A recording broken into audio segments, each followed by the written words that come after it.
네, 안녕하세요. 저는 서울아산병원 소아청소년 정신건강의학과 임상강사 정은지입니다. 오늘은 대한소아청소년 정신의학회에서 출간한 공부하는 뇌, 성장하는 마음이라는 책을 소개해드리려고 합니다. 책을 기획하고 집필해주신 김효원 교수님을 모셨습니다. 안녕하세요. 서울아산병원에서 아이들을 진료하고 있는 김효원입니다. 대한소아청소년 정신의학회는 소아청소년 정신건강의학과 의사들의 모임인데요. 이번에 공부하는 뇌, 성장하는 마음이라는 제목으로 아이들의 공부에 대한 책을 출간하였습니다. 저를 포함하여서 8명의 소아청소년 정신건강의학과 전문의들이 모여서 우리 아이들의 학습과 관련된 여러 가지 요소들, 지능이라든지 주의력, 문해력, 수감각, 외국어 공부, 감정 조절이나 공부에 영향을 주는 다양한 환경적인 요인들, 그리고 이런 여러 가지 노력에도 불구하고 우리 아이가 공부를 못하면 어떻게 해야 되나, 이런 모두 8가지 주제를 가지고 책을 쓰게 되었습니다. 학습과 관련된 주제에 있어서 우리 아이를 이해하는 법, 그리고 학습과 관련된 다양한 요소별로 아이들을 도와줄 수 있는 방법에 대해서 굉장히 구체적인 팁들이 준비되어 있습니다. 네, 챕터 제목들만 들어도 정말 많은 부모님들께서 궁금해하실 내용일 것 같은데요. 어떻게 이런 책을 기획하게 되셨을까요? 네, 공부나 또 학습이라는 주제는 우리 사회에서는 참 마음을 무겁게 하는 그런 주제인 것 같습니다. 지금 우리 사회에서 아이들은 공부라는 것이 뭔가를 이렇게 배우고 즐겁고 깨우치는 이런 것으로 생각되기보다는 뭔가 학교나 학원에서 이런 아이들의 성적을 서열로 이렇게 하다 보니까 나 자신의 위치를 어떤 공부로 평가받는 듯한 그런 느낌을 많이 받게 되는 것 같아요.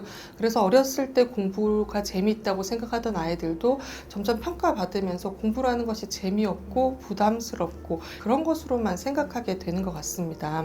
그리고 부모님들도 공부는 좋은 대학에 가기 위한 수단이라고 생각을 많이 하게 되고, 아이들의 성적표가 부모 자신의 삶을 어떤 평가하는 평가표라고 느끼시는 경우도 있으신 것 같습니다. 그런 분위기가 한때 좀 인기리에 방영됐었던 스카이캐슬이나 아니면 최근에 좀 종영을 했었던 일타 네. 스캔들에도 잘 드러나 있었죠. 네, 맞습니다. 저희와 같은 소아청소년 정신건강의학과 의사들이 진료실에서 마주치는 아이들은 대부분 공부와 관련해서 크고 작은 어려움을 겪고 있습니다. 언어나 인지 발달이 늦으면서 학습에 어려움을 겪는 아이들도 있고, 머리는 좋은데 집중력이 부족해서 노력한 만큼 어떤 성과를 보이지 못하는 아이들도 있고요.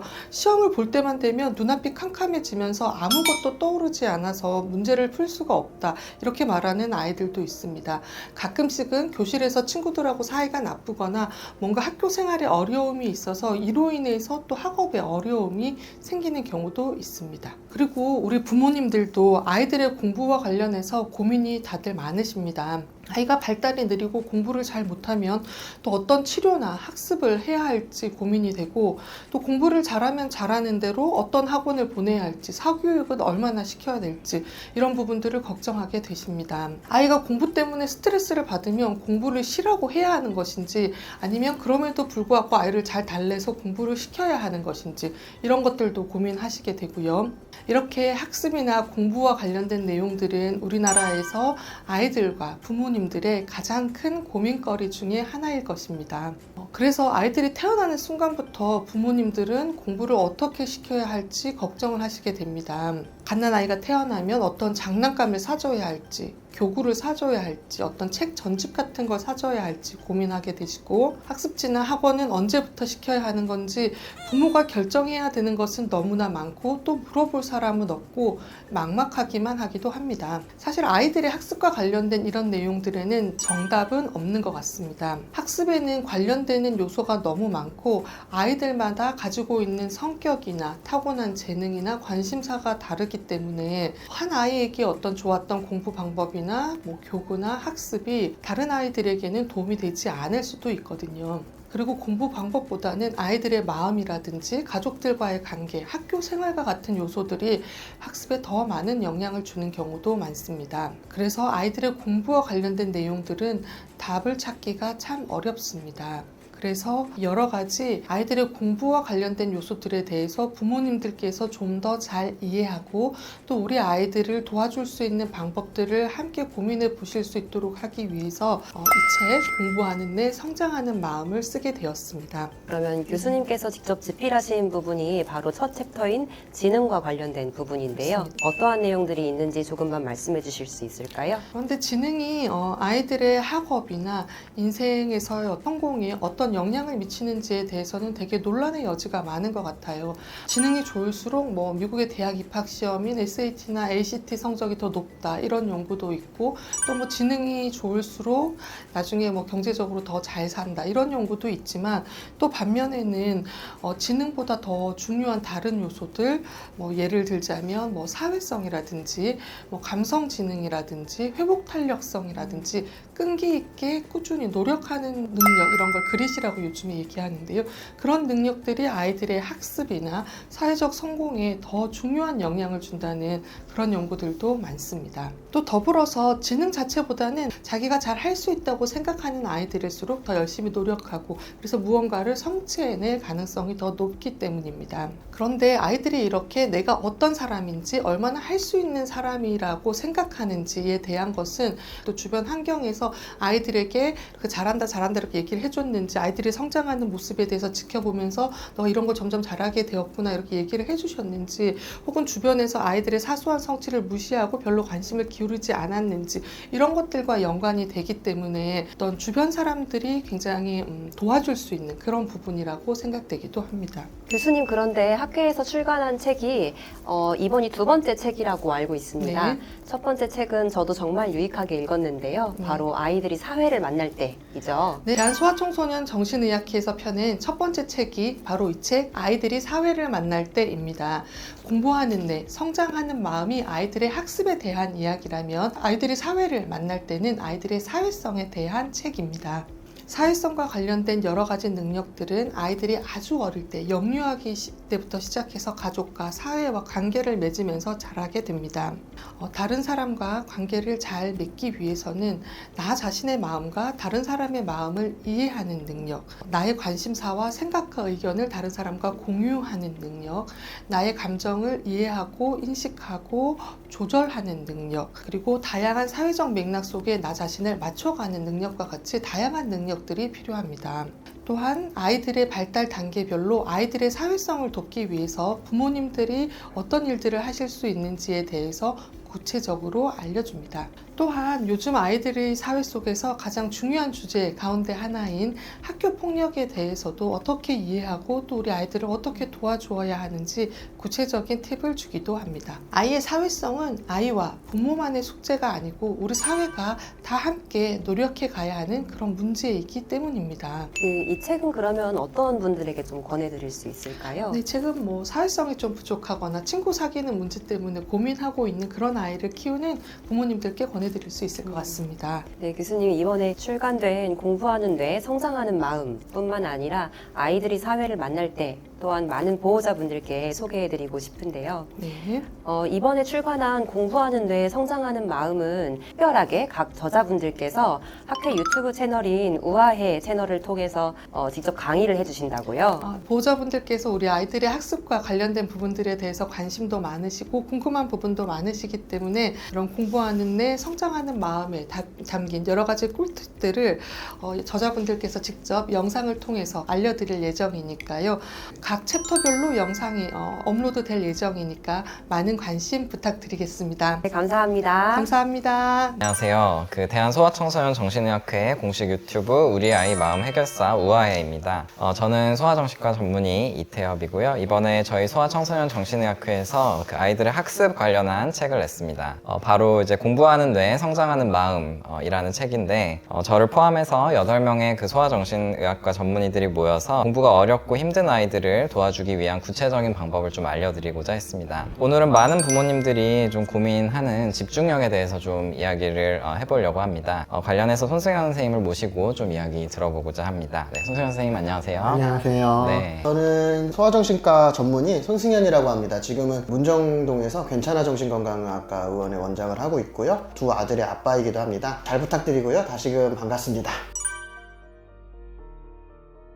이번에 그 집중력 관련해서 좀 책을 쓰게 되셨는데요. 소감이 좀 어떠신가요? 사실은 진료실에서 이야기하다 보면은 많은 이제 어머님들이 궁금해하시는 게 학습에 관련된 것일 수밖에 없거든요. 일단 어떻게 하면 아이가 자기 능력을 부족함 없이 잘 발휘할 수 있을지에 대해서 많이들 궁금해를 하시는데 시간에 쫓기고 제대로 설명을 못 해드리는 느낌이라 죄송스러운 마음이었는데 책으로나마 설명드릴 수 있는 기회를 주셔서 감사하기도 하고 또 보람도 차고 그런 기분이지요. 근데 주의력이란 말이 또 있고 이제 집중력이란 말이 있는데 그 두 가지가 좀 어떤 차이가 있는 걸까요? 사실은 일상생활에서 저희가 뭐 주의력, 집중력을 구분해서 잘 쓰지는 않죠. 근데 이제 개념을 좀 더 명확하게 설명드리고자 굳이 둘을 비교해서 이제 설명을 드리자라면은 주의력이 보다 상위의 개념이죠. 우리에게 필요한 정보, 우리에게 유용한 정보에 보다 확대해서 받아들이는 그런 능력을 이야기한다라면은 집중력은 주의력보다 살짝 하위 개념이죠. 보다 선택적인 주의력이라고 할 수 있는데요. 나에게 필요한 정보만 적극적으로 받아들이고 그렇지 않은 정보는 거르는 능력, 이런 것을 집중력이라고 말할 수 있겠네요. 그렇다면 주의력이 부족한 아이들이 있을 텐데 이런 아이들은 일상생활에서는 좀 어떤 모습으로 나타나게 될까요? 학습에서 그리고 가정에서 그리고 친구들과의 사이에서 다 이제 여러 가지 어려움을 겪을 수가 있어요. 일단은 대표적으로 좀 이제 엄마 많이 지치시죠. 아이가 엄마 말을 이제 한 번에 탁 잘 받아들이려면은 정신을 잘 차리고 엄마 말을 들어야 되는데 주의력이 떨어지면 두 번, 세 번 얘기를 하게 되거든요. 그럼 결국에는 큰 소리가 날 때도 있고 그렇죠. 그리고 공부를 할 때는 이제 선택적인 주의력이 딱 켜져가지고 눈앞에 있는 책에만 집중을 해야 되는데 이게 지방방송에 신경을 써요. 옆에 있는 애가 부시럭거리면 꼭 참견하고 싶고 글에만 신경 써야 되는데 옆에 있는 이제 위인 얼굴에 꼭 코수염 그리고 싶고 이런 식으로 주의가 분산이 되니까 학습의 효율이 당연히 떨어지죠. 이게 많은 분들이 의외라고 생각하실 수도 있는데 이게 사회성과도 주의력이 되게 관련이 있거든요. 긴 문장 속에서 핵심을 파악하는 거랑 여럿이서 말할 때 제일 중요한 사람에게 내 정신을 기울이는 거랑 이런 게 다 주의력이랑 관련이 있는데 주의력이 떨어지는 친구들이 눈치가 떨어지는 경우가 생겨서 대화의 맥이나 미묘하게 숨어있는 뉘앙스를 잘 파악하지 못해서 고생하는 경우들이 좀 있을 수 있습니다. 근데 이제 주의력이 좀 부족한 친구들을 보면 좀 기억도 잘 못하는 경우가 있는 것 같은데 이거는 혹시 왜 그런 걸까요? 여기서 이제 좀 생소한 개념인 작업기억력이라는 개념을 좀 설명드리게 될 것 같은데요. 이 작업기억력이라는 게 한 가지 작업을 할 때 필요한 정보들을 머릿속에 이렇게 딱 유지하고 그걸 활용하는 능력이거든요. 이게 기억력이랑 되게 관련이 높아요. 이게 단기 기억력에서 장기 기억력으로 넘어가기 위해서는 꼭 필요한 과정이고요. 주의력이 떨어지는 친구들은 작업 기억력이 흔들리면서 중간중간에 필요한 정보를 놓치거나 이렇게 정보가 길어지면 앞에 내용을 잊어버리거나 그러거든요. 작업 기억력의 장점은 자기가 능동적으로 정보를 이제 조합해가지고 우선순위를 매기거나 기억하기 쉽게 정보를 바꾸는데 수동적으로 이렇게 작업 기억력을 활용하지 않고 멍하니 듣게 되면 이게 장기적으로 기억에 남지가 잘 않거든요. 지하철을 타면서 지하철 안내방송을 그렇게 많이 듣는데 중간에 뭐라고 말하는지 다 기억하는 사람은 없잖아요. 집중하지 않고 들어서 그렇게 이런 게 발생하는 거죠. 이렇게 주의력이 부족한 친구들을 뭐 좀 어떻게 도와주면 될지 야단쳐 가면서 뒤에서 지키고 서 있으면 좀 되는 건지 이제 좀 답답할 때가 많은데요. 혹시 관련해서 좀 얘기를 해주실 수 있을까요? 뒤에서 지키고 서 있으면 좀 되긴 하거든요.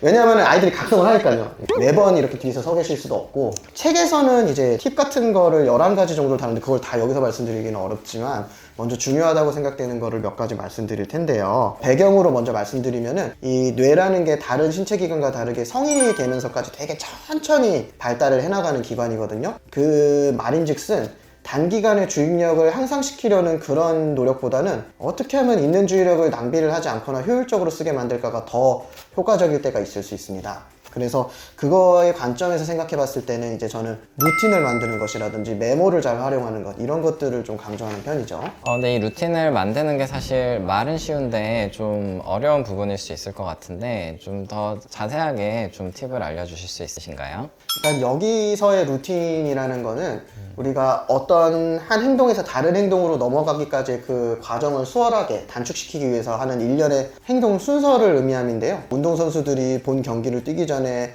이어폰으로 음악을 들으면서 정신통일을 한다든지 가수가 라이브 공연 전에 입술을 푼다든지 이런 행동들을 의미함이죠. 이제 조금 감이 오실 수 있겠는데요. 사실 공부에 있어서 제일 어려운 게 공부의 개시거든요. 책상에 앉으면 애들은 어떻게든 안 앉죠. 노는 시간에서 어떻게 하면 공부로 빠르게 전환할 수 있을까 고민하다가 나온 방법으로 뭐 수학 공부를 하기 전에 좋아하는 노래 한두 곡을 들어본다든지 끝나고 나서 할 일의 체크리스트를 만든다든지 여기서 할 일 체크리스트는 자기에 대한 보상이겠죠. 무슨 게임을 할까 이런 그런 것들을 간략하게 해보면서 공부를 시작하게 되는 건데요. 중요한 거는 이게 이제 습관이 되도록 반복적으로 진행될 수 있게 틀이 잡혀 있어야 된다는 거고요. 그러니까 구체적일수록 좋죠. 그다음에 주의력 관련해서 또 얘기를 할 때 메모 얘기가 좀 많이 있는데, 그래서 사실 메모 잘하면 좋다는 거 이제 누구나 되게 좀 알고 있는 내용일 것 같아요. 근데 이거를 어떻게 좀 잘하게 시킬 수 있고 어떻게 좀 안 까먹게 할 수 있을지 좀 얘기해 주실 수 있을까요?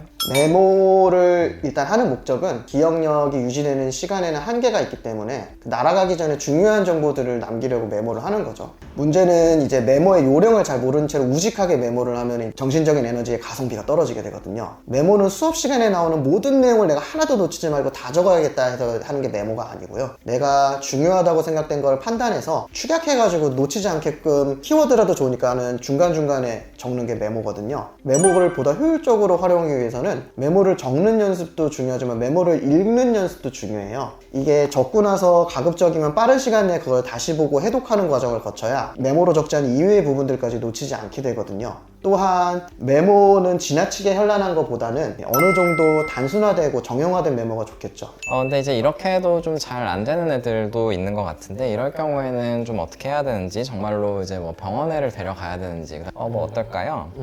주의 집중력에 어려움이 있는 것 같다라고 하면 적어도 학교 입학하기 전 1, 2년 정도에는 한 번쯤 와보시는 걸 권유드리는 편이에요. 개인적으로는 이게 학교 들어가기 전에 아이가 자신감을 좀 되찾고 좀 더 뭔가 학습이라는 거에 대해서 감을 잡고 준비가 된 상태로 입학을 했으면 좋겠거든요. 이제 진단은 그럼 이걸 어떤 걸 기준으로 어떻게 해야 될까요? 일단 저희가 아이랑 이제 면담을 하면서 여러 가지 관찰을 하지요. 주의 집중이 유지되는 그런 강도라든지 대화를 전환했을 때 주의력이 얼마나 잘 전환되는가, 동시에 여러 가지 주제를 얼마나 잘 따라오는가, 한 자리에 얼마나 가만히 잘 앉아 있는가, 이런 것들도 보고요. 그리고 이제 어머니와의 면담도 되게 중요하죠. 가정에서의 아이의 모습은 어떤가, 아이의 어떤 모습으로 어머니가 제일 어려움을 겪고 계시는가. 그래서 만약에 의심이 된다라고 하면은 이제 아이의 대표적으로 지능이라든지 컴퓨터로 하는 여러 전산화된 주의력 검사라든지 이런 걸 실행해 보기도 하고요. 이게 이 나이 또래 때는 또 불안이 높은 게 주의력이 떨어지는 걸로 나타날 수가 있어서 필요하다면 기질적인 부분에 대한 검사를 하기도 하고요. 보다 객관화된 데이터를 얻고 싶어 하시는 분들의 경우에는 이제 뇌파를 찍어 본다든지 이런 다른 도구를 사용한 진단 기법을 더해 보기도 하지요. 그래서 이렇게 해서 진단을 혹시 받게 됐다면 그 다음에 치료는 어떻게 진행되는지도 사실 좀 걱정이 되고 뭐 효과가 있는지 이런 게 궁금한 점들인 것 같은데요. 좀 어떤가요? 교과서적으로 가장 대표적으로 나와 있는 거는 보호자 교육과 약물 치료인데요. 약물 치료가 이제 시간 대비 효율이 높고 빠르다고 알려져 있기는 해요. 약물 치료는 이제 아이에게 주의력이 나아지는 거라든지 충동성 개선이나 침착해지는 데 모두 도움이 된다고 알려져 있고, 보통은 부작용을 줄이기 위해서 작은 용량부터 시작해서 서서히 올려나가죠. 저희가 이제 주로 신경 쓰는 부작용은 식욕이 떨어진다든지 잠을 늦게 잔다든지 이런 부작용들이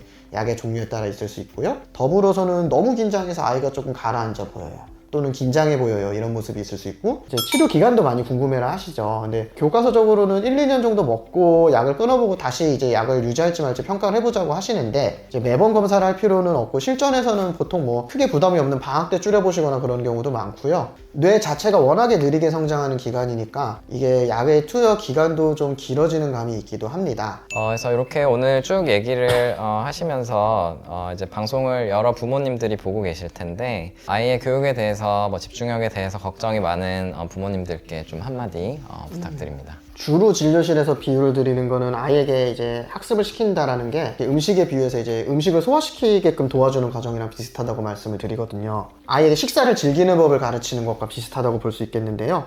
어떻게 아이한테 이제 공부 자체에 대해서 흥미를 유지시킬 수 있을까? 동기가 높아야지만 주의 집중력이 유지가 되거든요. 무조건 우직하게 이제 많이 하는 것, 참고 견디는 것만을 이제 우리가 흔히들 노력이라고 강조하는데, 어떻게 하면 보다 효과적이고 효율적으로 정보를 섭취할 수 있을까? 이런 것들을 강조할 수 있으면 좋겠습니다. 여기 방송에서도 여러 가지 내용들을 좀 다뤘는데, 그 내용 말고도 훨씬 더 많은 내용들이 책에 담겨 있으니까 공부하는 내 성장하는 마음 책을 한번 사서 꼭 읽어보시면 좋을 것 같습니다. 그래서 오늘 저희 방송이 좀 도움이 됐다면 구독, 그 다음에 좋아요, 알림 설정 꼭 부탁드리고요.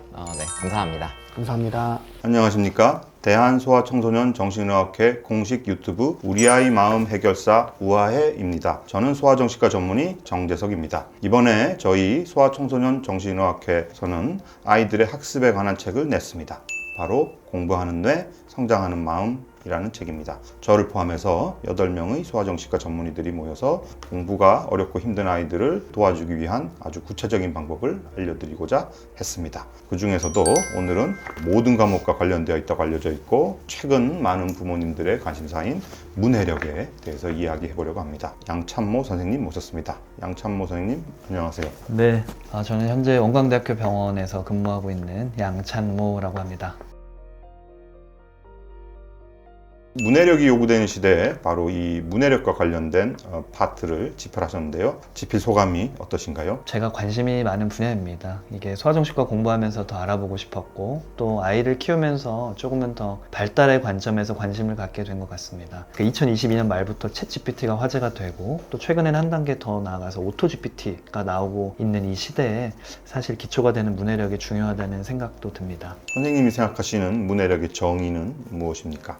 2008년도에 이제 국립국어원이 수행한 국민의 기초 문해력 조사에서 문해력을 현대사회에서 일상생활을 해나가는 데 필요한 글을 읽고 이해하는 최소한의 능력으로 정의했었습니다. 문해력이 아이들 공부랑은 어떤 관련이 있을까요? 관련이 굉장히 높습니다. 문해력은 새로운 정보와 지식을 받아들이는 도구로 기능하면서 학습 능력을 좌우합니다. 모든 과목을 기본적으로 이해하는 데 필요한 능력으로 학습 시의 공부 자신감 향상에 도움이 될 수 있습니다. 이게 시기상으로는 이제 초기 아동기 문해력은 한글 해독에서 시작해서 교과서의 내용이나 선생님의 말을 이해하고 읽기, 쓰기까지 이어지는 과정입니다. 이때 초기 문해력을 갖추지 못한 아이들은 기초 체력이 약해서 실패를 경험하거나 공부에 대한 자신감을 잃어버리기 쉽습니다. 또한 문해력을 매튜 효과로 이해할 수도 있는데요. 많이 읽게 될수록 읽기 능력도 점점 향상된다는 것입니다. 이로 인한 어휘력의 개인차가 시간에 따라 더욱 벌어지는 것으로 학생의 읽기 능력 전반에도 빈익빈 부익부가 작용할 수 있을 것으로 생각됩니다. 읽기 능력이 상대적으로 낮은 학생들은 학년이 올라가면서 점점 더 읽기에 어려움을 겪을 가능성이 높은데 언어는 앞서 언급했듯이 학습 도구어로 기능하기에 다른 과목 전반에까지 영향을 미칠 수 있습니다. 처음에 작은 차이가 나더라도 시간이 갈수록 격차가 커진다고 했는데요. 초기에 약한 부분을 따라잡게 도와주는 것이 중요할 것 같은데요. 어떻게 도와주면 좋겠습니까? 이제 아무래도 이제 독서입니다. 학습이나 여러 환경에 따라서 사실 뇌세포가 변화하고 성장하고 쇠퇴하는 것을 뇌 가소성이라고 합니다. 그런데 독서를 많이 할수록 대규모의 시냅스가 연결되면서 얇고 엉성하게 연결되어 있던 시냅스 연결이 촘촘하고 굵게 바뀌면서 각종 뇌 부위가 발달하게 되는 것입니다. 이는 단순히 아는 게 많아지는 것 이상으로 서로 연결할 수 있는 지식의 확장을 의미합니다. 특히 읽기는 지능과 관련이 많은 대뇌 피질을 집중적으로 자극하는데요. 이 대뇌 피질은 보고, 읽고, 의미를 이해하고 자신의 생각을 정리해가는 역할을 하며 읽기는 대뇌 피질 전체를 직접적으로 매우 강도 높게 자극합니다. 책을 좀 많이 읽히게 하고 싶은 게 모든 어머니들의 소망인데요. 어떻게 하면 우리 아이가 책을 좋아하고 많이 읽는 아이가 될 수 있을까요? 조금 나눠서 이제 한번 설명을 드려보려고 합니다. 왜냐면 일단은 이제 학령기, 시기기에 조금 더 초점을 두고요. 독서 이제 전, 독서 중, 독서 후, 독후 활동 이렇게 좀 나눠볼 수 있겠는데 먼저 읽기 유창성을 높이는 게 중요합니다. 읽기 유창성을 높이는 데는 아무래도 반복적으로 읽는 것이 중요하고 아이들이 부모나 선생님과 함께 소리내어서 읽는 그런 합창 독서가 이제 중요합니다. 세 번째는 따라 읽기로서 선생님이나 녹음 파일에 이어서 큰 소리로 따라 읽어보도록 하는 것으로 발음과 속도를 연습하고 모방할 수 있는 모델을 제공해서 유창성을 높일 수 있습니다. 마지막으로는 이제 상대방에게 읽어주는 그런 방법입니다. 그래서 자기만의 읽기 기술을 편하게 연습할 수 있고 부담스럽지 않은 환경을 제공할 수 있습니다. 그리고 또 독서 전에 이제 어휘력을 높이는 것이 이제 중요합니다. 우리가 어휘를 통해서 대상의 차이를 인식하고 기억을 형성하는 걸 도와줍니다. 또한 어휘력은 읽기 이해력에 중요하게 관여할 뿐 아니라 해독에 필요한 의문적 변별을 돕고 어쨌건 종합해서 읽은 것을 더 잘 이해할 수 있도록 도와주는 도구입니다. 그 다음으로는 이제 배경 지식을 활성화하는 게 이제 중요할 것 같습니다. 배경 지식을 활성화하기 위해서는 이 책을 놓고 예측을 하는 겁니다. 독서 전에 책의 표지나 제목 등을 보고 이 책에서 무엇을 배우게 될지, 무슨 일이 일어날지 추측하고 추론해 보는 것입니다. 이야기를 읽으면서 독서 전에 유추했던 방향과 유사한지 아니면 다른 방향으로 가는지, 전개가 어떻게 될지 예측하면서 읽도록 하는 것은 독해를 촉진할 뿐 아니라 이야기에 대한 흥미도 증가시킬 수 있는 방법입니다. 그리고 이제 독해 전략 중에서 사실 가장 이견이 없는 전략은 질문하기입니다. 글을 읽기 전, 읽는 동안, 읽은 후에 모든 질문이 효과가 있다고 알려져 있습니다. 특히 글쓴이의 의도나 글의 정확성, 신뢰성을 평가하는 질문을 하도록 하는 게 중요한데요. 이는 비판적인 읽기를 촉진할 수 있습니다. 그리고 이제 읽으면서는 요약하기가 이제 중요합니다. 이거는 다른 말로 이제 바꿔 표현하는 것인데 최근에 이제 이슈가 되는 표절 이런 것과도 연관이 될 수 있습니다. 그래서 자기만의 언어로 정리하는 습관을 들이는 것이 중요하고 이 과정은 글에 대한 심층 처리와 더 좋은 학습을 촉진하게 되고 이를 통해서 내가 이해한 것과 이해하지 못한 것을 구분하는 그런 이해 점검을 할 수 있게 됩니다. 근데 그 다음으로 이제 시각화하기를 해볼 수 있는데요. 스토리 맵을 그려보는 겁니다. 이야기 지도라는 것은 이야기를 구성하는 전형적인 요소와 흐름의 도식으로 나타낸 지도로 이를 통해 더 쉽게 배우고 더 잘 기억할 수 있고 이해 능력이 향상될 수 있습니다. 그리고 이제 책을 읽고 나서는 현실 문제 적용해 보는 게 중요합니다. 여러 권의 책을 연관시켜 놓고 배경 지식을 넓힐 수도 있고 읽고 있는 책과 자신의 지식이나 경험을 연결시키면서 글에 대한 이해도를 높일 수 있습니다. 그리고 독서 후 평가하기도 이제 중요합니다. 독서 전에 이제 글의 종류에 따라 읽는 목적을 결정하면 핵심 내용을 파악하는 데 도움이 될 수 있습니다. 이를 기반으로 새롭게 알게 된 사실이나 깨달은 점을 통해서 책 속에 갇힌 시야를 바깥 세상과 연결하는 과정이 필요하며 나만의 평가가 이루어지게 됩니다. 그렇다면은 이제 어떤 애는 말이 빠르고 어떤 애는 말이 좀 느린데 말이 빠른 아이는 독서도 잘하고 읽기 능력도 빠른 셈인가요? 그러니까 그런 것으로 알려져 있습니다. 그러니까 읽기는 언어에 기반한 활동으로 읽기에 선행하는 구어 발달이 사실 그 이후에 읽기를 배워나가는 데 큰 영향을 미치는 것으로 알려져 있습니다. 이와 연관된 연구를 몇 가지 이제 소개시켜 드리자면 2002년에 로스 등이 발표한 연구에서는 소규모 학생들을 약 2년 동안 추적 관찰 연구를 진행했는데요. 유치원 시기의 구어 발달 능력이 2학년 시점에 읽기 이해 능력과 연관성이 높았고 특히 어휘와 서사 구조 지식에 영향을 미치는 것으로 확인되었습니다. 이 로스 등의 연구를 토대로 이후에 미국 아동보건 및 인간개발연구소의 연구에서는 1000명 이상의 아동으로 대규모 추적 관찰 연구를 시행했는데요. 유치원 입학 전에 말하기 듣기를 포함한 구어 능력이 초등학교 1학년의 어휘 능력, 3학년 때의 독해력과의 높은 연관성이 있음이 밝혀졌습니다.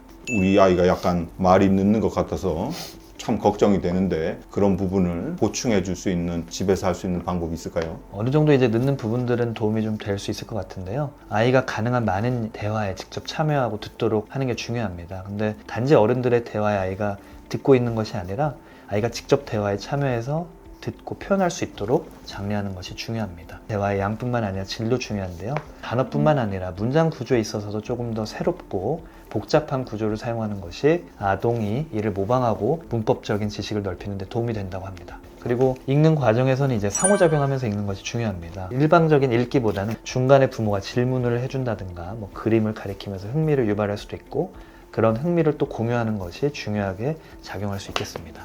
이 문해력이 이제 그 골든 타임이 있다, 결정적 시기가 있다는 그런 주장하는 세력도 있고 그렇지 않다, 평생 동안 돼지 저금통에 저축하듯이 저축해 가는 거다, 그렇게 서로 의견이 갈리는데요. 어떻게 생각하십니까? 특히 생후 48개월은 문해력이 본격적으로 발달하는 시기인데요. 이 48개월 전후로 뇌에서 읽기와 쓰기를 담당하는 두 개의 주요 뇌 영역, 베르니케 영역과 브로카 영역이 획기적으로 발달하기 때문입니다.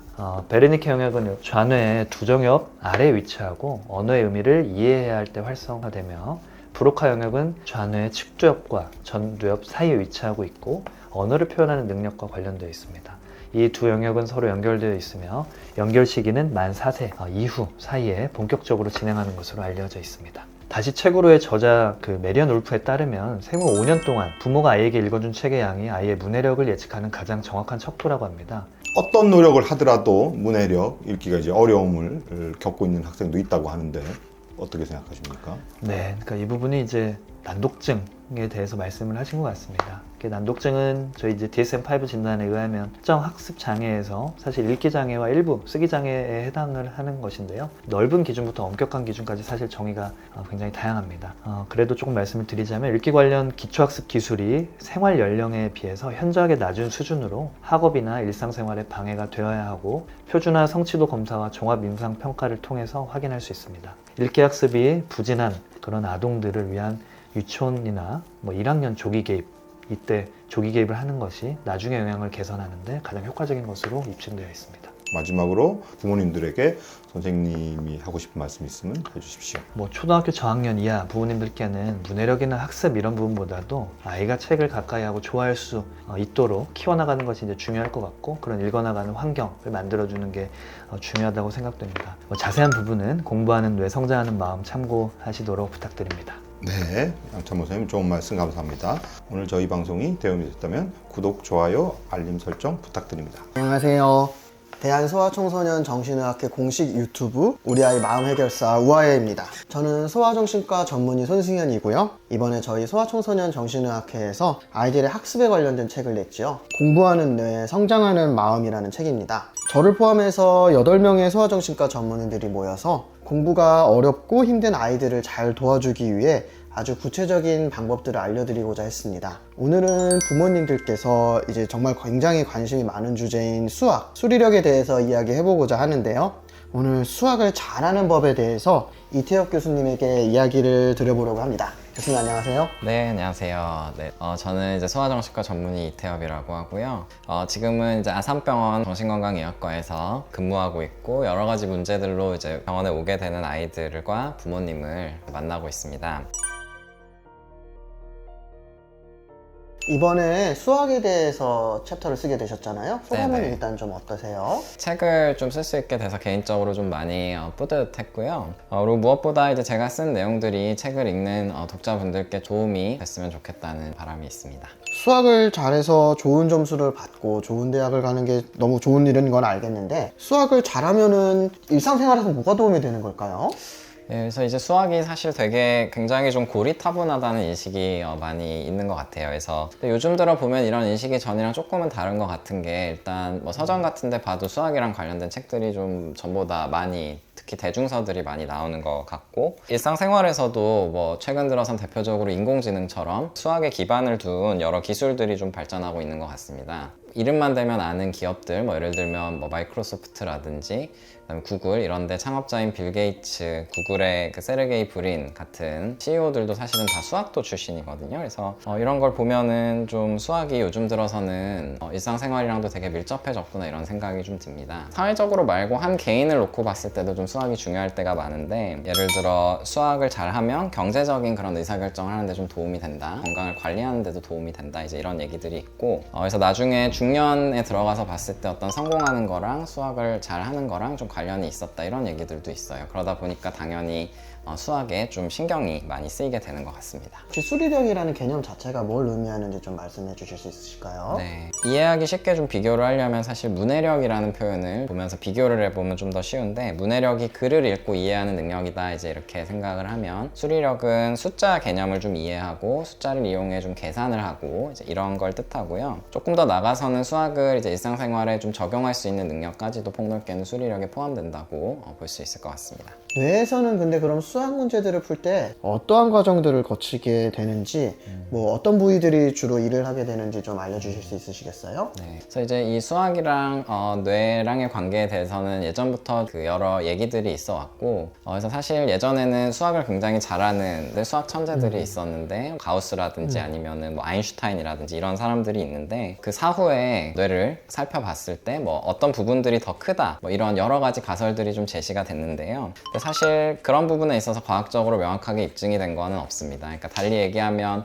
어떤 사람의 머리 사진을 찍어서 이 사람이 수학을 잘할 거다 못할 거다, 이제 이렇게 현재의 기술로는 사실 알기가 좀 어렵고, 그렇지만 뇌에서 어떤 부위가 수학을 좀 담당하냐, 이런 거에 대해서는 좀 잘 알려져 있는 편이어서, 이제 뇌 옆쪽 뒤쪽에 있는 두정강구라는 곳이 있는데, 그 부분이 좀 수학 관련된 걸 많이 담당한다. 그다음에 머리 앞쪽에 그 전전두 피질이라는 곳이 있는데, 그런 곳이 좀 역할을 담당한다, 이런 거는 비교적 좀 잘 알려져 있습니다. 아무래도 고민이 많은 게 이제 가장 많이 나오는 연산이랑 조금 직관적으로 이해하기 어려운 도형 부분인 것 같은데요.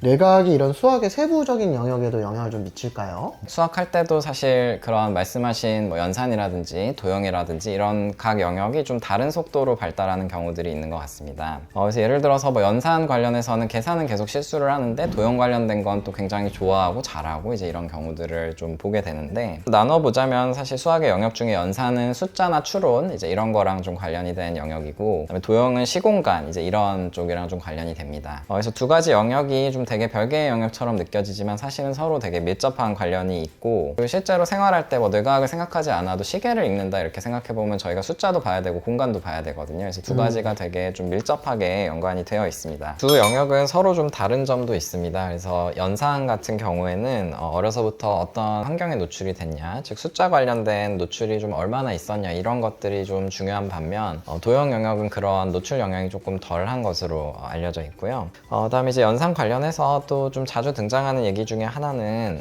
연산은 좀 반복할수록 좀 좋다 이제 이런 얘기가 있습니다. 연산이 좀 계속 반복돼서 숙달이 되고 나면은 전두엽의 활성은 좀 줄어들고 그 두정엽 쪽 활성은 계속 비슷하게 유지되거나 좀 늘어나거나 이런 양상을 띱니다. 그래서 이제 계산이 계속 반복이 되면 결국에는 그 계산에 특화된 부위가 생겨나게 되고, 그다음에 전두엽 같은 부위는 그런 부하가 좀 줄어들면서 조금 더 고차원적인 생각이나 그 어려운 문제들을 풀어갈 수 있는 해결 능력을 할 자원이 생기는 건데요. 그럼 반복이 무조건 좋은 거냐? 근데 너무 지나치게 반복을 하면 이제 아이 입장에선 그게 너무 지루하거나 해서 흥미가 떨어지는 그런 역효과도 좀 생각을 해봐야 될 것 같습니다. 좀 이렇게 잘하고 못하고의 정도에 있어서 이게 좀 잘 그냥 못하는 거랑 너무 심해서 주변에 도움이 필요한 경우, 그러니까 병의 영역에 들어가는 경우랑 좀 어떤 차이가 좀 있을까요? 타고난 숫자 감각이 좀 너무 좋지 않아서 병으로 진단을 해야 된다 이제 이런 경우들도 있습니다. 이제 그런 걸 지칭하는 용어가 바로 난산증이라는 병인데, 사실 좀 많은 분들께 되게 생소한 단어일 것 같아요. 그래서 사실 조금 더 친숙한 단어는 이제 난독증이 있을 텐데, 그래서 난독증에 비교를 해서 난산증을 좀 이해하면 좋을 것 같습니다. 그래서 난독증은 글자를 읽고 이해하고 이제 이런 데 어려움이 있는 거를 뜻하고, 난산증은 수를 좀 다루는데 어려움이 있는 거를 뜻합니다. 다음으로 그러면 좀 생각해 볼 수 있는 게, 그럼 수학을 못하면 다 난산증인가? 이제 이런 질문이 좀 떠오르게 되는데, 그거는 아닙니다. 그래서 수학을 못하는 이유는 되게 다양할 수 있고, 난산증은 그 중에 한 가지일 뿐인데요. 난산증의 특징을 좀 보면 갑자기 뭐 나타나는 거는 아니고 어려서부터 계속 좀 있어 왔던 경우들이 많습니다. 그래서 타고난 수 감각 자체가 좋지 않아서 숫자 세는 거부터 좀 잘 안 됐었고, 물건이 이렇게 있으면 몇 개 정도 된다 이렇게 어림짐작하는 것도 좀 잘 안 되고, 숫자로 쓰는 3이 있고 그 다음에 3개의 물건이 있으면 이 두 가지가 같은 거라는 게 잘 연결이 안 되고, 뭐 어떤 게 더 큰 수인가 아니면 어떤 게 더 길고 짧은가 이제 이런 것들을 비교하는 감 자체가 난산증이 있는 경우는 많이 약합니다. 그래서 조금 더 커서는 암산이나 큰 자릿수 숫자 다루는 거를 이제 굉장히 어려워하는 경우들도 생길 수 있고요. 그래서 난산증 때문에 수학을 못하는 거라면은 이게 공부량을 단순히 늘린다고 좋아지는 것이 아닐 수 있어서 좀 주의가 필요하고, 이럴 경우엔 정확한 진단을 받고 또 동반되는 다른 증상들이 있는지 평가하는 것이 중요할 수 있습니다. 대부분 가정에서 근데 수학에 대해서만큼은 이제 어릴 때부터 선행학습도 많이 시키신단 말이죠. 선행학습을 이렇게 열심히 시키는 게 수학 실력을 향상시키는 데 도움이 좀 될까요? 그래서 어떤 학원들은 이제 선행을 하지 않으면 학원에 수강하는 것 자체가 잘 안 되는 경우들도 있기도 한데요. 부모 입장에서는 근데 선행을 시키지 않으면 또 뭔가 불안하고 약간 뒤처지는 것 같고 이런 느낌을 자꾸 받게 됩니다. 그래서 2년씩 3년씩 이렇게 선행을 했던 아이들이 뭐 선행한 내용 상관없이 처음부터 해야 되는 경우들도 있는 것 같고요. 진도 위주의 선행 수업을 하게 되면은 개념 위주의 그런 쉬운 문제만 풀게 되는 경우들도 많이 있는데, 그렇게 하게 되면은 문제 해결력이 길러지지 않는 경우들이 있을 수 있고, 그 다음에 이게 같은 내용을 좀 계속 반복한다고 생각을 하면 이게 볼 때 어떤 집중도나 좀 긴장도도 좀 떨어질 수 있어서 축 넘어가는 좀 좋지 않은 습관이 될 수도 있습니다. 근데 그러면 선행은 이제 뭐 안 좋은 점만 있는 거고 하지 말아야 되냐? 꼭 그런 거라고 보기는 어려운데요. 국내에서 이루어진 한 연구를 보면은 이제 선행으로 어떤 학생들은 좀 득을 보고 어떤 학생들은 좀 아니다 이제 이런 결과가 있는데, 주로는 상위권 학생들이 좀 선행의 덕을 보는 걸로 되어 있습니다. 근데 이제 제가 생각하기엔 이게 그러면 뭐 상위권 학생들만 선행을 하라는 얘기냐, 이제 그렇다기보다는 선행을 할 때 그냥 쉬운 개념 위주의 것들만 하는 게 아니라 심화 과정까지도 선행해서 좀 다뤄야 그래야 좀 효과가 있지 않은가, 그 연구에서 사실 얘기하는 것도 그런 거라고 저는 좀 생각을 해봤습니다. 그렇다면은 집에서 수학을 잘할 수 있도록 부모님은 어떻게 도움을 주실 수 있을까요? 네, 그래서 이것도 나이대별로 좀 되게 많이 다를 것 같아요. 그래서 되게 어린 아이들, 뭐 예를 들어서 2돌 전후의 아이들이라고 하면은 숫자에 자주 노출을 시켜주는 것만으로도 도움이 됩니다. 그래서 예를 들어서 뭐 아이가 좋아하는 인형이 있으면 뭐 총 몇 마리가 있는지 세어본다든지 아니면 숫자랑 관련된 뭐 그림책 같은 거를 좀 같이 본다든지 블록 같은 교구가 집에 만약에 있다면 뭐 같은 모양은 뭐 몇 개나 있는지 같은 색깔은 몇 개나 있는지 이런 것들만으로도 좀 도움이 될 수 있고요. 그렇다면은 조금 아이들이 커서 이제 진짜 본격적으로 학습을 시작하는 초등학생, 중학생 이런 아이들은 어떻게 도와주는 것이 좋을까요? 초등학교는 결국 공부를 좀 꾸준히 할 수 있는 그런 기초 체력을 다지는 시기라고 생각을 합니다. 이 시기에 결국 중요한 거는 습관이라고 생각을 하는데 초등학교 시기는 어떤 공부 습관 중에서 특히 이제 한 자리에 좀 꾸준히 앉아서 공부를 할 수 있는 무언가에 집중할 수 있는 그런 시간을 좀 만들어 주는 게 중요할 것 같습니다. 그래서 꼭 앉아서 공부를 하는 게 아니더라도 무언가에 집중을 하는 습관을 들이게 되면은 커서 좀 공부하는 습관으로 자연스럽게 이어지게 될 수 있겠고요. 더불어서 또 한 가지 좀 중요하다고 생각하는 거는 스스로 배운 거를 정리하고 그 내용에 대해서 계속 생각하고 이런 습관을 들이는 것도 되게 중요하다고 봅니다. 오늘 이제 방송을 보시고 계시는 자녀의 수학 교육에 이제 걱정이 많으신 부모님들께 마지막으로 한마디 부탁드립니다. 네.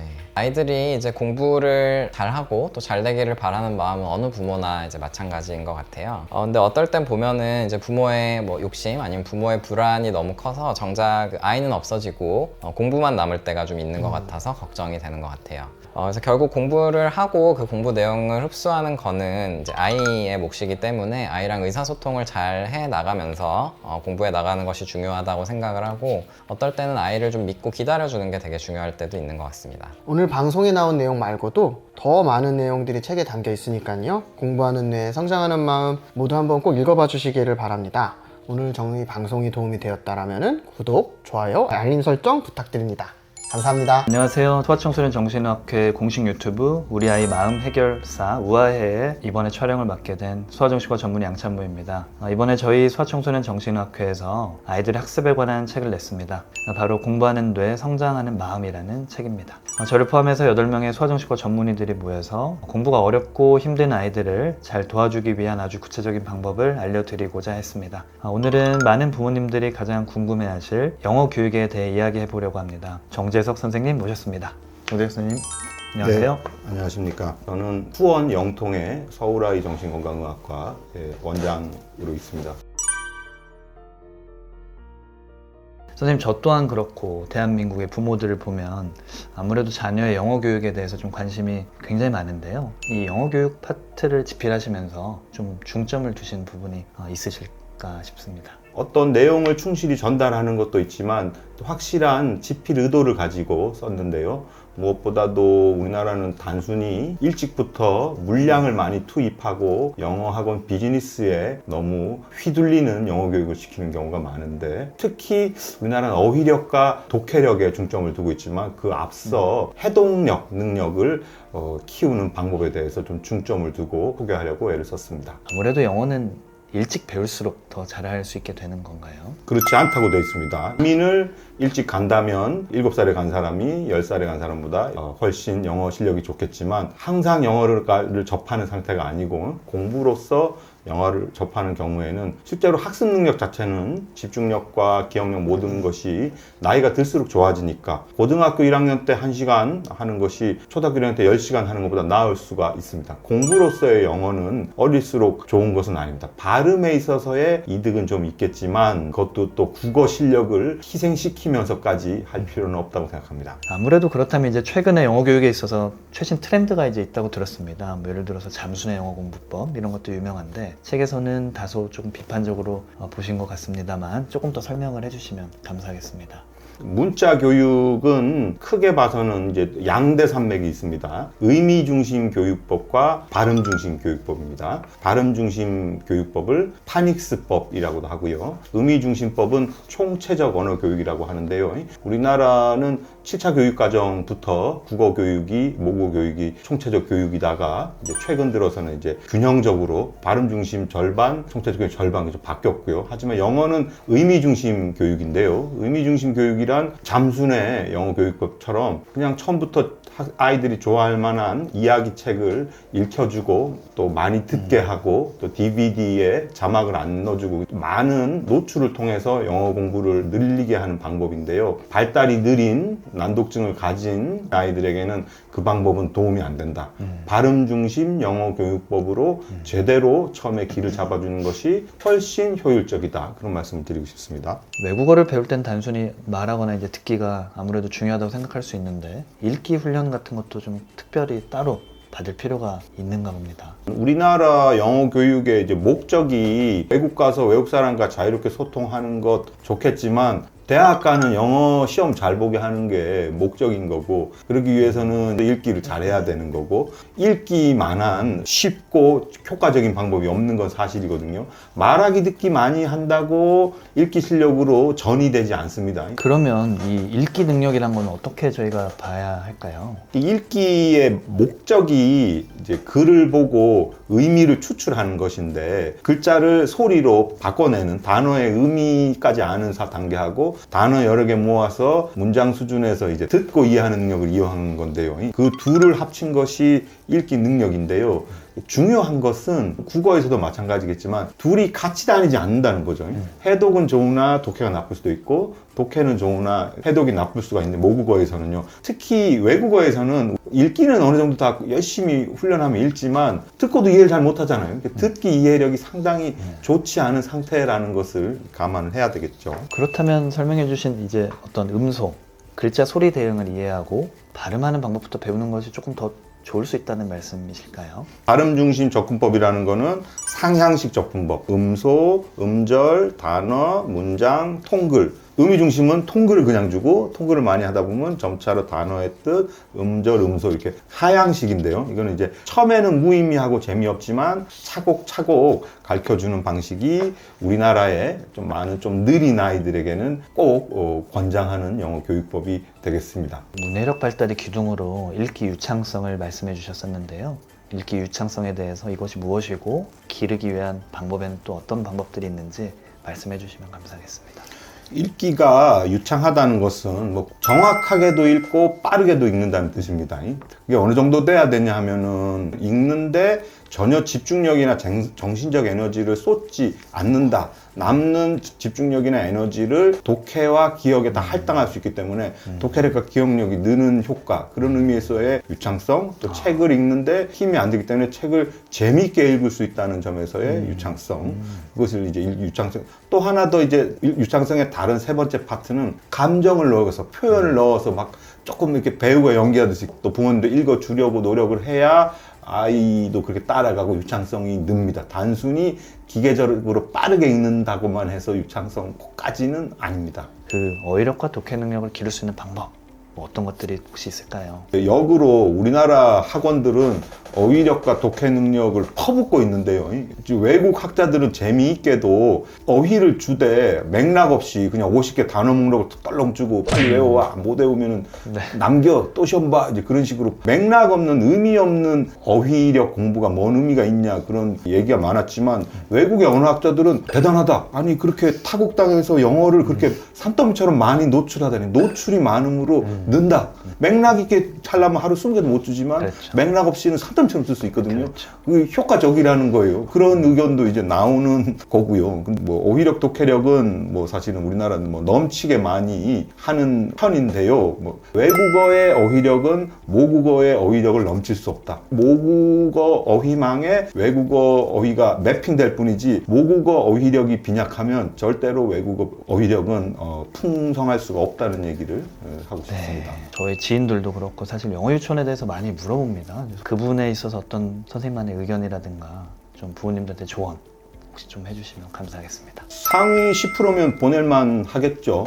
우수한 아이들끼리 모아놓으면 이제 나름의 득은 있겠죠. 그런데 이제 그렇지 않은 경우에는 보육도 약하고 또 모국어가 약화되는 그런 문제도 있기 때문에 그렇게 권하고 싶지 않은 경우가 많습니다. 정재호 선생님 좋은 말씀 감사합니다. 오늘 이제 부모님들이 솔깃할 영어 교육에 대해서 자세한 설명해 주셨는데요. 마지막으로 선생님 자녀 학습 때문에 고민하는 부모님들에게 도움이 되는 한마디 부탁드립니다. 어휘력, 독해력보다는 해동 능력이 우선, 읽기 유창성이 우선이고 그렇기 위해서는 아이가 스스로 책을 소리내어 정확하게 읽는지 계속 확인을 해보시고 약간 틀리게 읽어도 괜찮다고 하지만 그 작은 차이도 자꾸 이렇게 좀 정확하게 듣고 따라 말하고 혼자 읽고 거기에서 이제 많이 해주면 나중에 큰 도움이 됩니다. 네, 정재 선생님 좋은 말씀 감사합니다. 영어 교육과 관련된 더 많은 내용들이 책에 담겨 있으니 부모님들이 공부하는 뇌, 성장하는 마음 한번 꼭 읽어보시면 좋을 것 같습니다. 오늘 저희 방송이 도움이 되셨다면 구독, 좋아요, 알림 설정 부탁드립니다. 감사합니다. 안녕하세요. 대한소아청소년 정신의학회 공식 유튜브 우리 아이 마음 해결사 우아해입니다. 저는 연세서울 노원클리닉 원장 박지인입니다. 오늘은 소아청소년 정신의학회에서 공부하는데 성장하는 마음이라는 책을 출간하였는데 그 책에 대한 내용을 좀 살펴보려고 합니다. 학습과 관련된 여러 내용들 중에 감정과 관련된 성취에 대해서 짚어보려고 하는데요. 서울 아산병원 이태혁 교수님을 모시고 얘기해 보려고 합니다. 선생님 안녕하세요. 네, 안녕하세요. 저는 서울 아산병원 소아정신건강의학과 이태엽이라고 합니다. 우리 6장에서는 감정 조절을 잘하는 아이가 이루는 성취에 관한 내용인데요. 먼저 이 내용을 좀 간단히 소개를 해주시면 좋겠습니다. 공부인데 이제 웬 감정 이제 이런 생각을 하실 수 있을 텐데 학습을 하는 데 있어서 생각보다 감정이 중요한 역할을 하게 됩니다. 보통 아이가 이제 공부 관련된 어려움들이 있을 때 얘가 머리가 안 좋은가 아니면은 뭐 집중을 못 하나 이제 이런 생각은 자주 하지만 감정에 문제가 있을 거라는 생각은 잘 하지 못하는 경우들이 많은 것 같습니다. 그래서 학업적인 성취를 이루는 데 있어서 이제 이런 감정이 중요하고 우울, 불안 이제 이런 것들을 어떻게 좀 다루어 나가는지 그 다음에 자신감이나 열정, 끈기 이런 것들을 공부하면서 어떻게 꾸준히 좀 유지를 할 수 있는지 이런 게 중요하고요. 특히 우리나라처럼 경쟁, 그 다음에 시험 이런 게 많은 환경에서는 그런 감정의 위기들이 올 때마다 그런 걸 어떻게 좀 조절을 하고 극복해 나가는지 이제 이런 게 중요한 경우가 많습니다. 그러면 이제 공부하는 과정에서 감정을 잘 조절하는 게 중요하다는 뜻인 것 같은데 학습과 관련된 감정이란 게 있을까요? 학습을 하면서 생각보다 여러 가지 감정들을 경험을 하게 됩니다. 그 공부를 하면 물론 그 공부 내용을 이제 머리에 넣고 학습하고 이런 것도 있지만 그 과정에서 겪게 되는 감정들을 학습 감정 이렇게도 얘기를 하는데요. 우선은 뭔가를 배우고 좀 잘 해냈을 때 느끼는 어떤 뿌듯함 이제 이런 게 있을 수 있고요. 그리고 반대로 좀 잘 해내지 못했을 때 생기는 어떤 이제 불안한 마음이나 초조한 느낌 이런 것도 생각해 볼 수 있겠고 또 새로운 거를 배울 때 호기심을 느끼고 되게 재밌다 이제 이런 감정을 느끼는 거 또 반대로 좀 모르는 거네 어렵다 이런 불안 이런 것들도 있을 수 있고요. 또 한편으로는 학습을 할 때 보면은 마주치는 환경들이 있습니다. 그래서 뭐 선생님이라든지 같이 배우는 학생들에 대한 감정 이런 것도 다 학습과 연관된 감정이라고 볼 수 있겠고요. 그래서 학습을 할 때 부모 입장에서는 이런 자녀의 감정에 대해서 좀 궁금해하고 같이 소통하고 또 부정적인 감정을 느낄 때는 그런 걸 관리할 수 있도록 도와주는 게 필요합니다. 그러면 이제 너무 어려운 과제를 할 때 아이들이 긴장하고 좌절하고 하는 그런 감정이나 아니면 너무 쉽고 간단한 것들을 했을 때 느끼는 지루한 감정들도 학습과 관련된 감정이라고 할 수 있을까요? 과제의 난이도도 학습과 관련된 감정에 영향을 미치게 되는데 너무 어려우면 좀 따라가지 못하고 좀 불안을 많이 느끼게 되고요. 반대로 공부하는 내용이 너무 좀 쉬우면 그게 좀 지루하고 또 재미가 없고 그런 감정들을 느끼게 됩니다. 그래서 그 사이에 어떤 적합한 난이도를 찾아줘야 공부를 하면서 좀 몰입하는 느낌을 받을 수 있게 되고 수준에 맞는 학습을 통해서 좀 성공하는 경험들을 쌓아야 스스로에 대해서도 좀 믿음을 가질 수 있습니다. 그래서 그런 거를 전문 용어로는 학업 효능감이라고 합니다. 그래서 보통 이제 학년에 맞는 공부를 시키거나 선행을 다들 한다고 하니까 선행을 시키거나 이런 경우들을 보게 되는데 이제 뭐 선행을 하냐 마냐 이런 것보다도 그 선행 공부가 아니면 지금 학년 공부가 그 아이 수준에 맞는지 살펴보는 것이 중요하고 뭐 중학교 1학년이라도 하더라도 6학년께 수준에 맞는다면 6학년 걸 하면서 학습에 대해서 자꾸 성취감을 느끼고 긍정적인 감정을 가질 수 있도록 도와주는 게 필요합니다. 필요한 것 같습니다. 난이도를 떠나서 아이들이 이거를 좀 뭔가 시도를 해야 할 텐데 부모들이 도와줄 수 있는 좀 방법들이 있을까요? 부모 입장에서 아이가 잘 해내는 부분들에 대해서 칭찬해주고 그 노력을 좀 알아주고 이런 게 중요한데요. 이런 칭찬을 해주는 게 생각보다 쉽지가 않습니다. 그래서 칭찬을 해줄 때는 사실 이제 결과가 이제 좋고 아니고도 칭찬을 할 수 있겠지만 그것보다는 그 결과를 이뤄내는 그 과정에서 노력을 한 부분들을 칭찬을 해주는 게 중요한 것 같습니다. 칭찬이 중요한 이유가 꾸준히 칭찬을 받았던 아이들은 이제 자라나면서 그 실패에 대한 두려움이 좀 줄어듭니다. 그래서 자기가 이제 뭔가 못했을 때 그거를 무서워하거나 그다음에 못할까봐 그거를 주저하거나 이제 이런 두려움이 줄고 실패하는 거를 이걸 통해서 내가 배운다라는 기회로 좀 받아들이게 되는 것 같고 또 한편으로는 내가 이렇게 노력을 계속 하다 보면은 내가 좀 좋아질 거다, 내가 실력이 늘 거다 이런 믿음이 생깁니다. 자기가 뭔가 실패하고 잘못했을 때 좌절에 대한 회복 탄력성도 생겨나게 됩니다.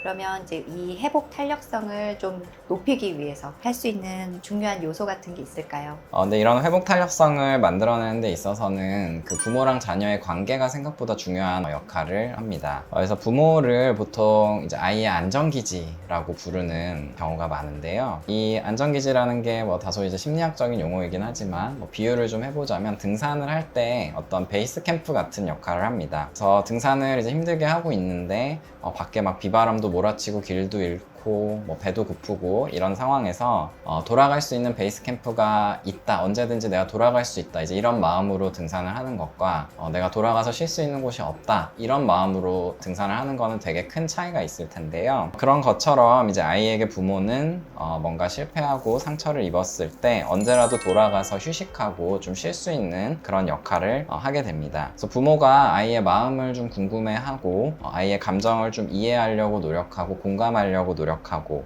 그러면서 좀 안정적인 애착이 형성될 때 아이는 힘들 때 부모에게 그런 걸 이야기를 할 수도 있고 위로를 받을 수도 있게 됩니다. 그래서 이런 든든한 안전기지를 가진 아이들은 험한 산, 더 높은 산에도 이제 쉽게 도전을 할 수 있게 되고 또 도전하다 실패하더라도 그 안전기지에서 다시 충전하고 힘을 낼 수 있게 됩니다. 이제 아이가 영 열심히 하지 않으려는 모습을 볼 때 화가 나기도 한다고 하시는데 이럴 때 우리가 스스로가 좀 공부를 해야겠다, 하고 싶다라는 긍정적인 감정을 좀 이끌어내기 위해서 할 수 있는 방법들이 있을까요? 참 중요하고도 되게 어려운 질문인 것 같습니다. 그래서 이렇게 동기부여가 되는 게 참 어려운 일인 것 같고요. 이제 오는 아이들도 같이 얘기해보면 공부가 재밌냐 물어보면은 열에 한 7, 8은 전혀 그렇지 않다고 대답을 하는 것 같아요. 그래서 어렸을 때는 사실 조금 더 이제 그 어떤 보상 이런 거에 민감한 것 같습니다. 그래서 하면은 뭐 이제 게임을 시켜주겠다든지 뭐를 사주겠다든지 이러면 동기부여가 되는 경우들이 많은 것 같고요. 이제 이런 거는 보통 외재적 동기, 주어지는 보상에 대한 동기인 것 같습니다. 근데 이제 조금씩 나이가 이제 들어서 아이들이 중고등학생이 되면 이제 이런 외재적인 동기는 별로 큰 역할을 하지 못하는 경우가 많은 것 같고 반대로 이제 내재적인 동기, 그러니까 속으로 생각하는 공부에 대한 동기, 이제 이런 것들이 중요해지는 것 같아요. 공부를 꼭 해야 해서 한다, 뭐 혼날까봐 한다 이런 것보다는 내가 이 공부를 해서 원하는 것을 달성하거나 이제 내가 원하는 직업 아니면 인생을 살기 위해서 한다, 이제 이런 동기가 조금씩 중요해지는 건데요. 그래서 이런 내재 동기를 좀 키워주기 위해서는 자율성이 좀 키워드인 것 같은데요. 아이로 하여금 스스로 뭔가를 할 수 있게 또 계획도 하고 그걸 실제로 실천을 해보고 이런 기회가 계속 좀 주어지는 게 중요한 것 같습니다.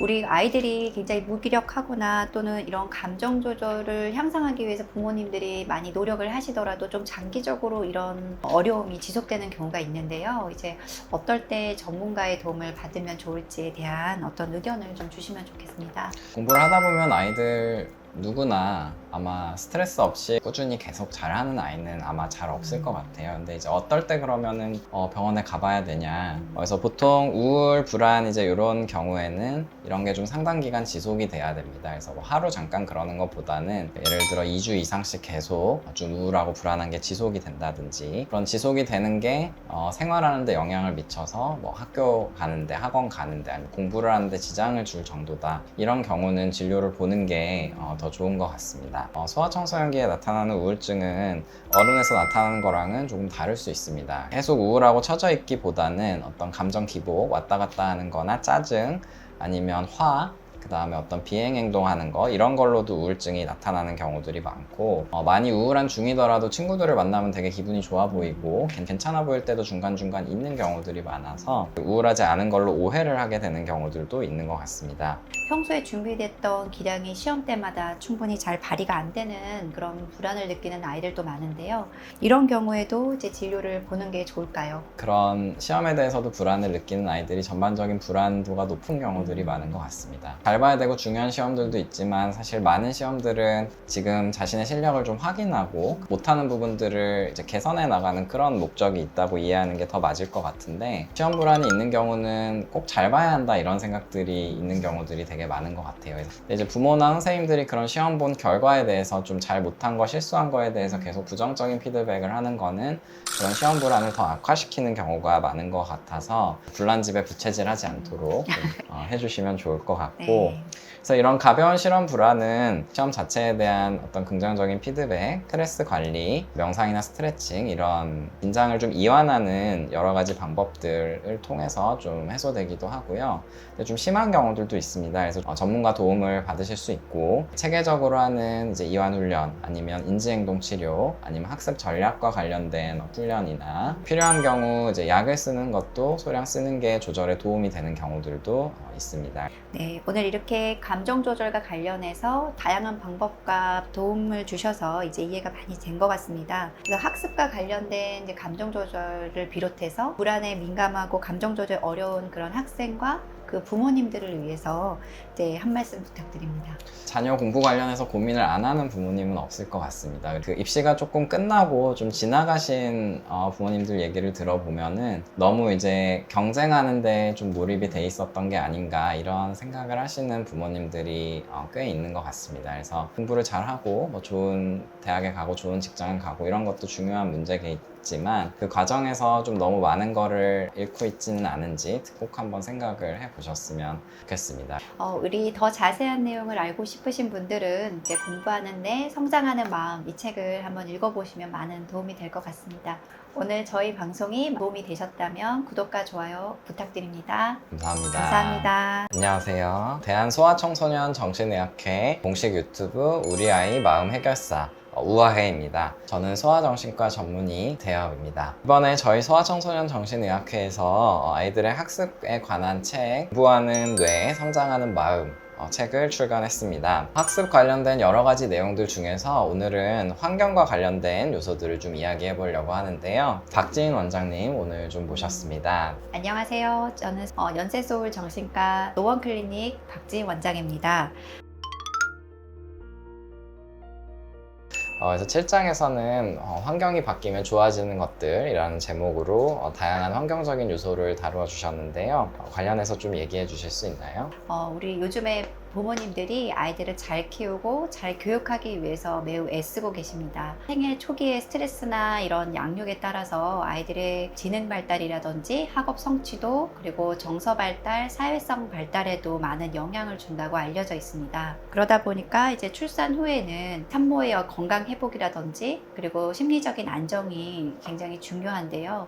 또 엄마가 하는 일들이 체력적인 소모나 감정적인 소모를 하면서 이제 자녀들의 심리도 이해해야 하고 전후의 어떤 맥락을 살펴서 조율해 주는 역할을 하다 보니까 아이들이 심리적인 어려움을 갖고 내원했다 하더라도 어머니 상담과 치료를 하는 경우도 있습니다. 아이들이 불안하고 우울한 것들이 또 부모로 인해서 또 가중되는 경우가 있기 때문에 적극적인 부모 상담이나 치료를 하기도 합니다. 아이 키우는 거 관련해서는 정말 어려운 부분들이 많은 것 같습니다. 그래서 조금 더 구체적으로는 학습 이런 부분에 있어서 적응을 도와주기 위해서 좀 어떻게 좀 해볼 수 있을까요? 네, 어린아이들 같은 경우에는 놀이와 학습의 경계가 굉장히 모호한 것 같습니다. 또 어리다 보니까 같이 있는 어른과의 함께 있는 시간 동안에 어른을 통한 어떤 모방이라든지 그리고 관심을 같이 공유하면서 탐색을 하게 되는데요. 부모와의 어떤 안전한 관계가 굉장히 중요한 것 같습니다. 학교 준비를 위해서 뭔가 많은 것을 미리 배운다는 의미보다는 아이들이 좀 더 정적인 활동의 경우에 착석을 해서 길게 집중을 늘려나가는 과정에서 배움에 대한 어떤 태도가 만들어진다고 할 수 있습니다.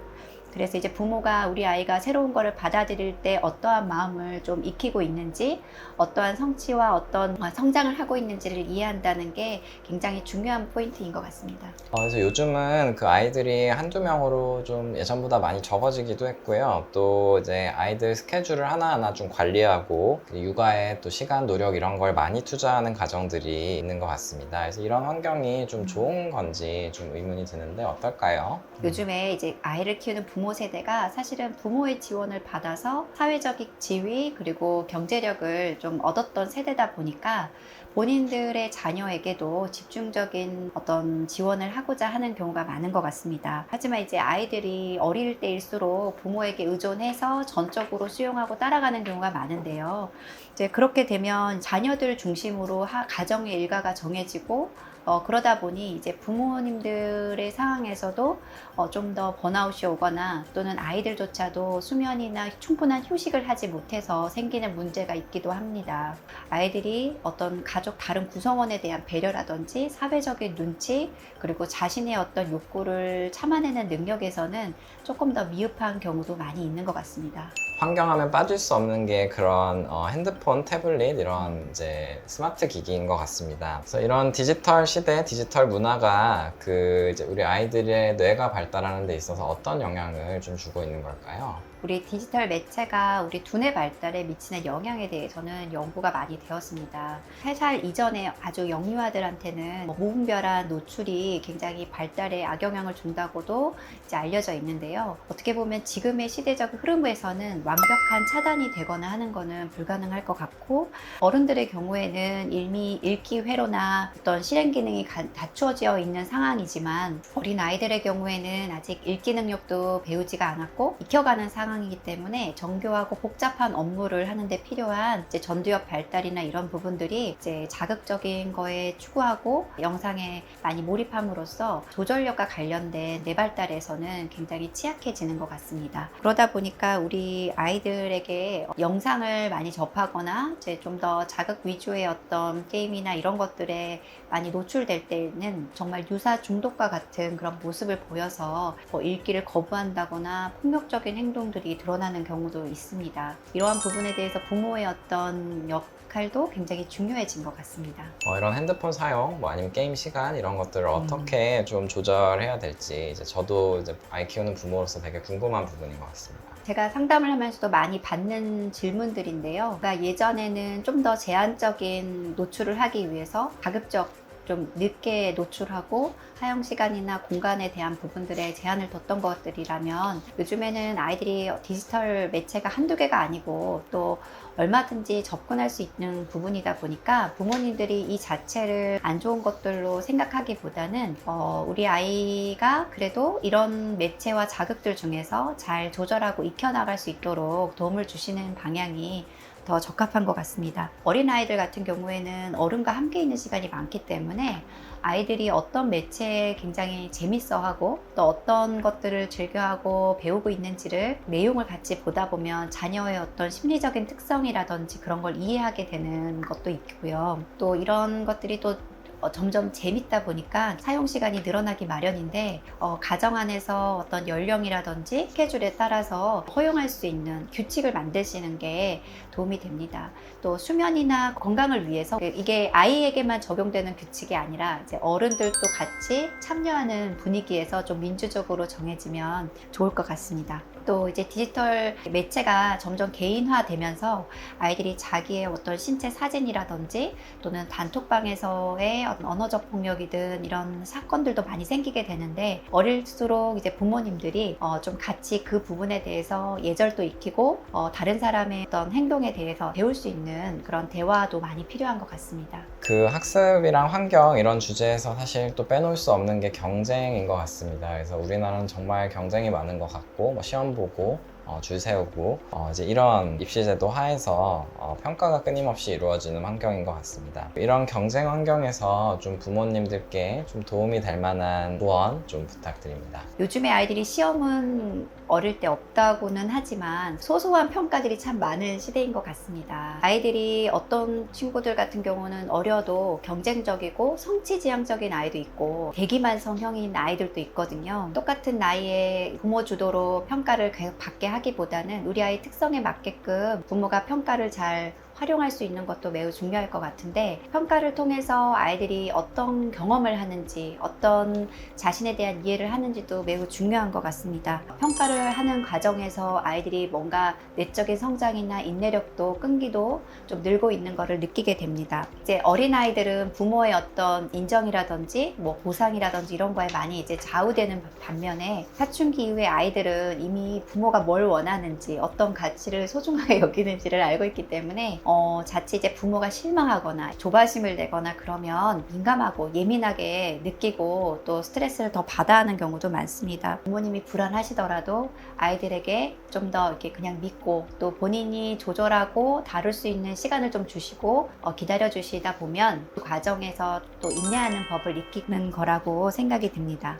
때로는 이렇게 긴장도 하고 또 불안해 하면서도 꾸준히 노력하고 있는 이제 아이들, 학생들에게도 좀 한마디 부탁드릴게요.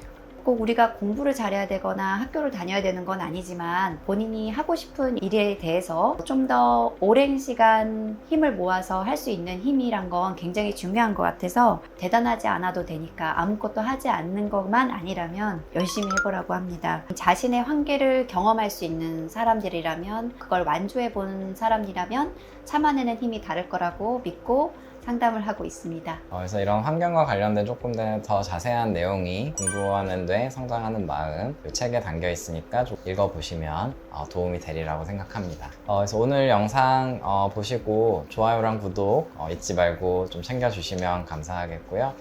오늘 시청해주셔서 감사드립니다. 감사합니다.